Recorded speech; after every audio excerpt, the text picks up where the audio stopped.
calling the Tories corrupt isn't, so much as well, I don't really. It's basically just a fact, really, at this point.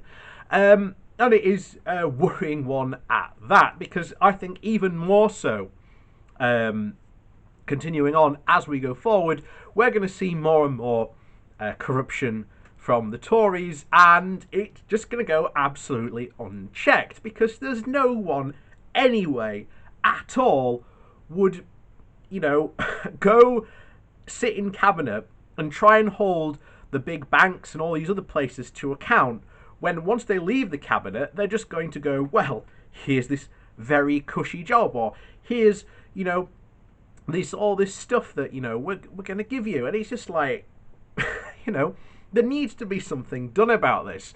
Corruption should be very, very much on people's minds, especially for the, coming Tory administration, because we've already seen it through the past year. Contracts have just gone completely to friends and donors and benefactors of the Tory party. This should absolutely be called out continuously, 100%, and it is, but as you can see, our government chooses to do nothing about it. Which is why, if you have a Tory MP, you should be writing to them complaining about the corruption that has been going on, especially over the past year, and tell them, hey, you need to be doing something about it, and you need to be doing something more than just calling them out. Actually pass law. Put legislation in place to stop this from happening. And basically say, if you don't do this, well, I'm not going to vote for you at the next general election. And generally just start a campaign. Start to raise a stink in your local area, in your local party about this campaign, that your MP is saying nothing about these types of things. Make them pay attention. That's what we have to start doing, because it ain't going to go anywhere better.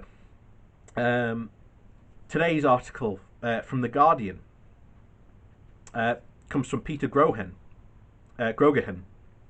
He wrote a book all about this just recently. And the title is "The Reek of Corruption in British Politics Will Fuel Discontent with Democracy." You have to hand it to Sajid Javid. 6 months ago, the MP for Bromsgrove was on his uppers, having stormed out of number 11 Downing Street after refusing Dominic Cummings' dictate to sack his advisors. Now in the teeth of a global recession, Javid has scored a shiny new job as an advisor for JP Morgan. How much the former Chancellor is being paid by the US bank is unclear. The salary is widely reported as undisclosed, but we can be sure that it's more than pocket money.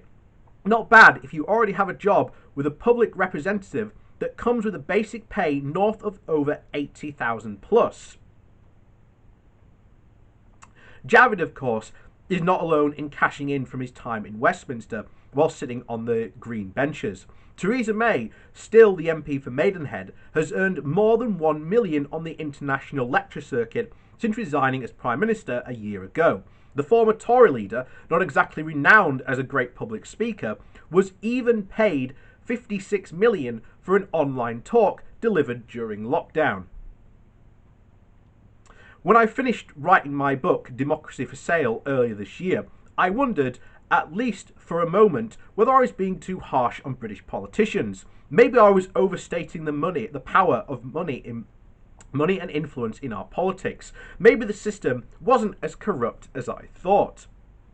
Recent events, however, suggest that if anything, my diagnosis about the rotten state of British politics was far too kind.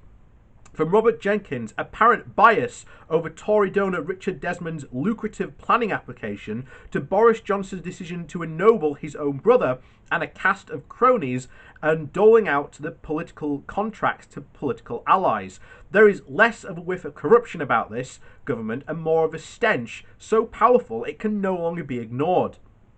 Meanwhile, the revolving door in British politics spins so fast it's often hard to keep up with track of who's coming and who's going. In 2018 alone, more than 200 former ministers and senior servants took up roles advising and lobbying for different businesses. Within 6 months of resigning as Brexit Secretary, David Davis was earning over £300,000 an hour as an as external advisor to JBC, itself a major donor to the Conservative Party.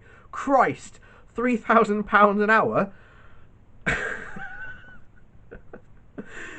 Prior to the 2019 general election, former Environmental Secretary Owen Paterson contacted ministers and officials on behalf of companies that he was paid over £112,000 to advise for.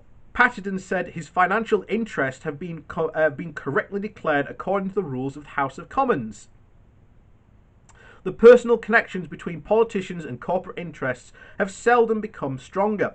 A fifth of the new Conservative MPs elected in 2019 previously worked as lobbyists.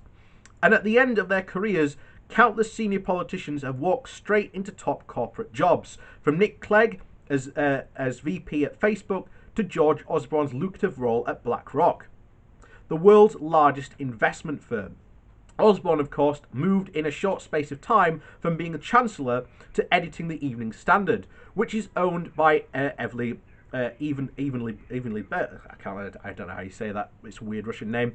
The Russian press baron, elevated to Lords by the Prime Minister just last month. Osborne's successor at the Standard, meanwhile, is Emily Sheffield, whose brother-in-law is David Cameron. It really is a small world.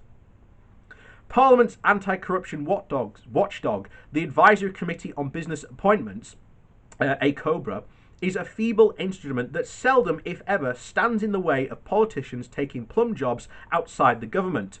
In the case of Javid, ACOBRA warned that the former Chancellor's privileged access to information meant accepting a job with JP Morgan carried potential risks, but still gave the green light anyway.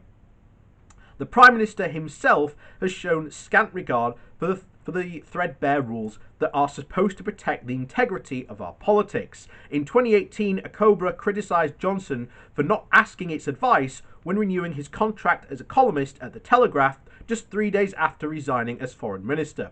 Johnson was allowed to keep the job with his $275,000 annual salary.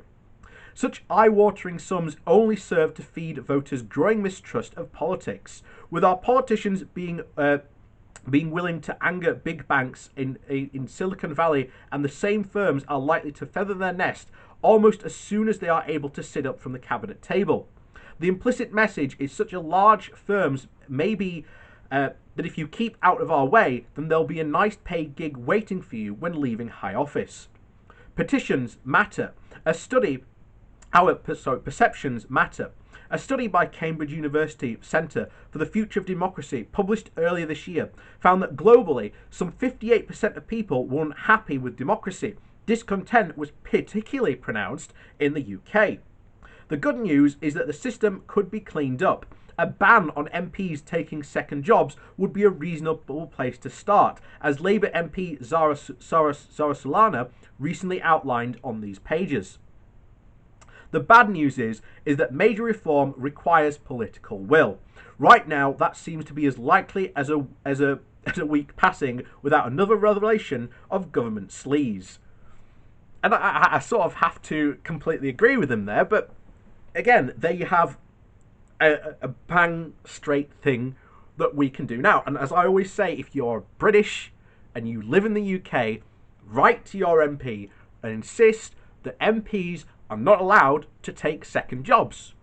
Simple as. They've already got one as being an MP, and that's just a start. The next thing we need to do is we need to tackle lobbyists and the firms and make sure that they are, not influencing our politicians too much, and to make sure that they have no influence on a politician when it comes to voting. A politician should always listen to his constituents in this regard. So, and even sometimes go against the will of his constituents if he thinks it's going to be in their best interests. But at least we've got to have a start somewhere, and quite frankly, what we've just read there would be a massive improvement. Not only that, but a cobra, which we mentioned there, which is the body which is meant to look out for this type of stuff. As you can see, it's a dog with no teeth.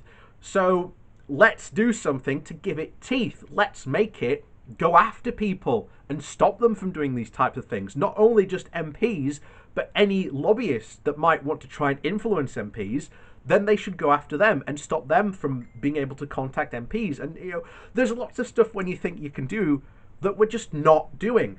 But at the moment, under the Tories, it's about zero chance, as was said there. There's about as much chance of it's happening as there is probably another scandal happening this week at some point. And I'm sure we will probably talk about it.